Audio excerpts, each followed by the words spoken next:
siya naman talaga minuto ko pero hindi ko maintindihan bakit ganun. Parang wala naman pagbabago. Kung sa akin naman po, approve na po yung kanyang mga ginawang mga projects po dito sa Pilipinas po eh. Para sa akin, parang di pa approve kasi lalo tumataas yung mga bilihin. Matumal talaga ngayon as in, hirap ang tao talaga sa pera. We will endure. O talagang bobo lang talaga yung nasa administrasyon. Let our Filipino spirit ever remain undimmed.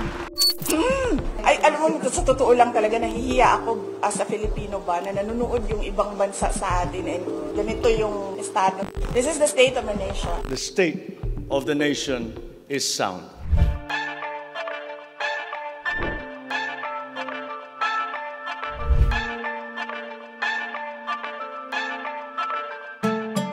Not one, not two, but 3 years nang nakaupo sa pwesto si President Ferdinand Bongbong Marcos Jr. Uy!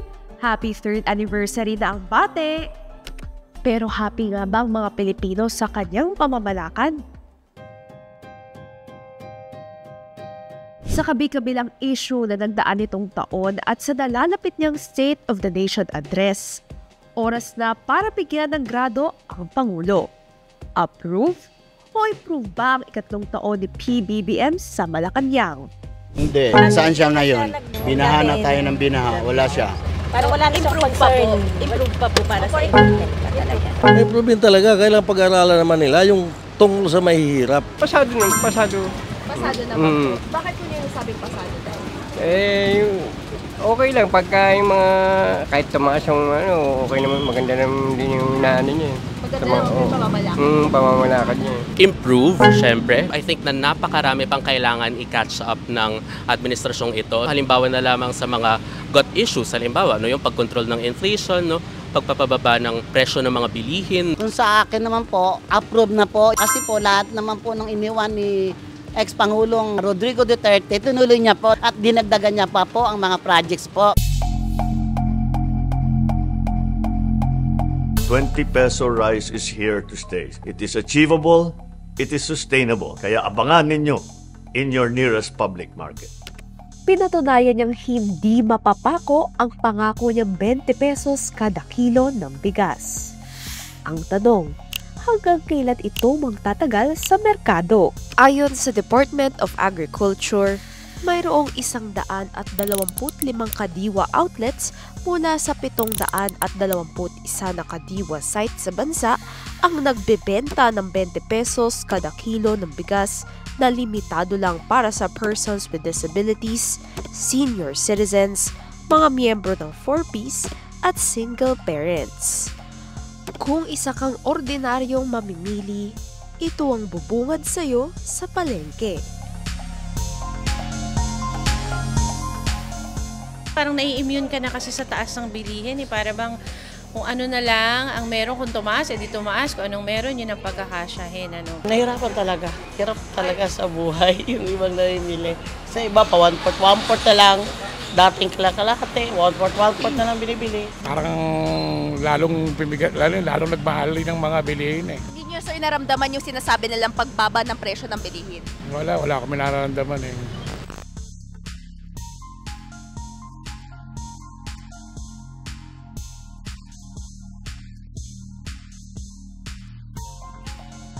Hindi lang inflation ang ramdam ng bansa, kundi pati na rin ang alyansang nabuwag sa pagitan ni BBM at VP Sara. Ang say tuloy ng mga Pilipino, Sorry kung natapakan yung pagka-unitin nyo. I love you, BBM! Pag pinatay ako, patayin mo si BBM. Intends to attend the State of the Nation address of President Marcos. Pero teka, nakaaapekto ba ang tensyon ni na PBBM at VP Sara sa pagtupad ng kanilang responsibilidad? It does not inspire confidence, I would say, kasi when you think na dapat, or at least yung notion ng mga Pilipino ng President and Vice President dapat nagtutulungan, but we don't see that happening. Tingin mo ba may pag-asa pa na magkabate sina President Ferdinand Bongbong Marcos at Vice President Sara Duterte? I don't think any form of reconciliation will happen soon, especially nung napadampot si former President Duterte, yung kanyang ICC arrest. We can say to some extent na hinayaan at facilitate ng Marcos Jr. administration. I don't necessarily think na may reconciliation happening anytime soon, especially given the brand of politics of the Dutertes. Sa ngayon naman, siguro mas maganda, mas magkaayos sila para mas maging maganda yung kanilang programa at kanilang tandem, President at Vice President.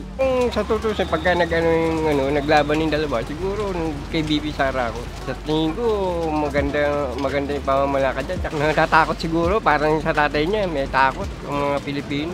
Kaligtasan sa lansangan. Ito ang kinatatakutan ng mga Pilipino bukod sa nagtataasang presyo ng mga bilihin.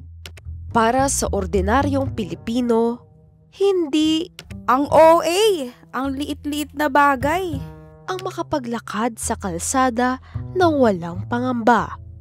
Ayon naman sa National Capital Region Police Office, bumaba ng 26% ang index crime sa Metro Manila sa unang 4 na buwan ng 2025. Ngunit sa kabi-kabilang krimen na nababalitaan ng taong bayan, panatag pa nga ba sila sa kanilang kaligtasan?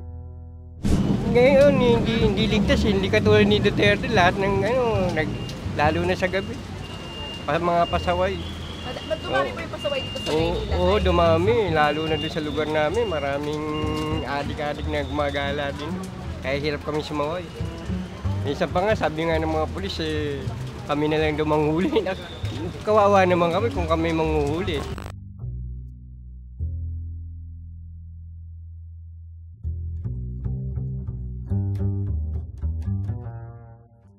Come on guys, it's 2025! 2025 na pero patuloy pa rin ang pag-aray ng mga tsoper sa lalong tumataas na presyo ng gasolina. 13 pesos na minimum fare. Makatarungan pa ba?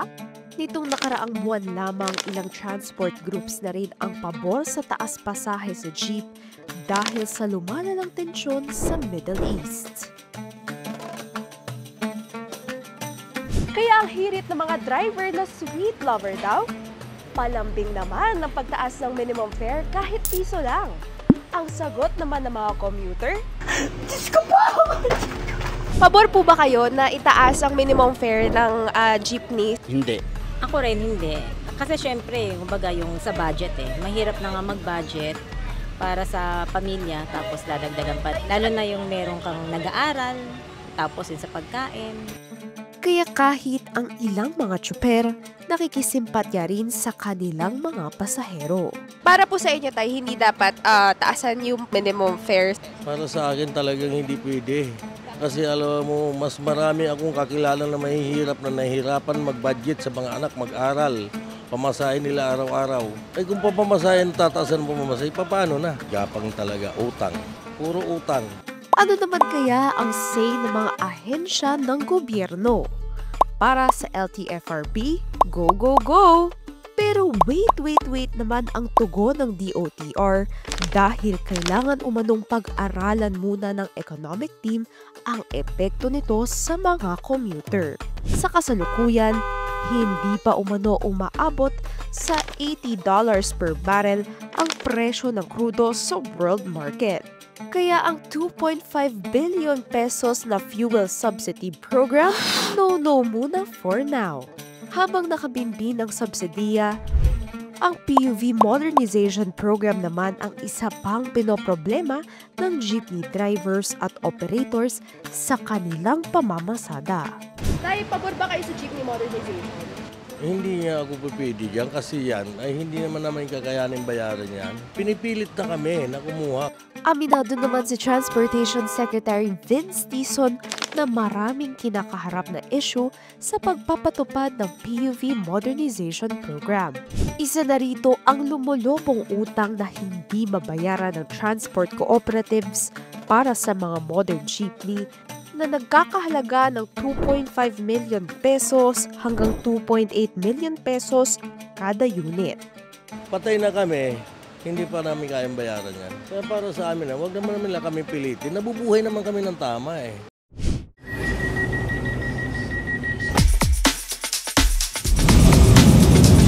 Approaching Nia Road Station. Malayo pa pero malayo na ang nararating ng LRT Line 1 sa 5 bagong estasyon nito sa Cavite Extension. Mula Baclaran, umabot na ng Dr. A. Santos Avenue sa Parañaque ang kasalukuyang gulong estasyon nito. Siyempre, ang kadumo ng bagong estasyon, Bagong Pagon. Malaking ginhawa ang dulot ng pagbubukas nito sa mga commuter, lalo na para sa mga nakatira sa south ng Metro Manila. Dati, nag-minimum ako ng 1 or 30 minutes or 2 hours sa pagbiyahe lang. Pero ngayon na napabilis no, yung biyahe no, dahil sa bagong mga estasyon no, ng LRT Line 1. No, malaking tulong ito. No, parang I would say na-reduce by 30 minutes to even like an hour no, yung travel time ko going to work.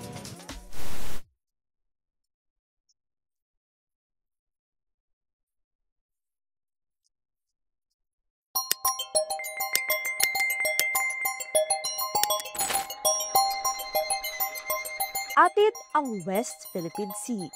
Ito ang sigaw ng mga Pilipino. Pro-Philippines naman ang hiyaw ng administrasyon na matapang na ibinabandera ang tagumpay ng bansa sa arbitral ruling 9 na taon na ang nakalilipas. Bagamat di ito kinikilala ng China, astang big winner naman ang Pilipinas sa walang tigil nitong pag-iit ng ating karapatan sa pinaglalabang teritoryo. Yung assertion ng ating West Philippine Sea sovereignty at saka rights na hindi nangyari nung previous government, more than 90% ng Pilipino gising ngayon dyan sa issue na yan. That has never happened before. Nakakabigla no kasi parang nung tumakbo naman si Marcos Jr. parang we barely heard him say anything about these issues no. So ngayon no at least to me it comes to a surprise no na may ganong pag-pivot back no yung ating pamahalaan no to asserting our right in the West Philippine Sea. And I think napakagandang move no comparing yung previous administration's actions no in the West Philippine Sea. Di maikakaila na mala David at Goliath ang sitwasyon sa West Philippine Sea. Para sa karamihan, teritoryo ito na kailangan ipaglaban. Ngunit para sa ating mga mangingisda, ang kanilang hanap buhay ang nakasalalay rito. Kalbaryo kung maituturing ang mangisda sa sariling teritoryo. Dahil kung minsan kailangan pa makipagpatintero ang kanilang maliliit na bangka laban sa nagsisilakihang barko ng Chinese Coast Guard. Matutuldukan na kaya ng Administrasyong Marcos ang mahigit 1 dekadang tensyon sa China?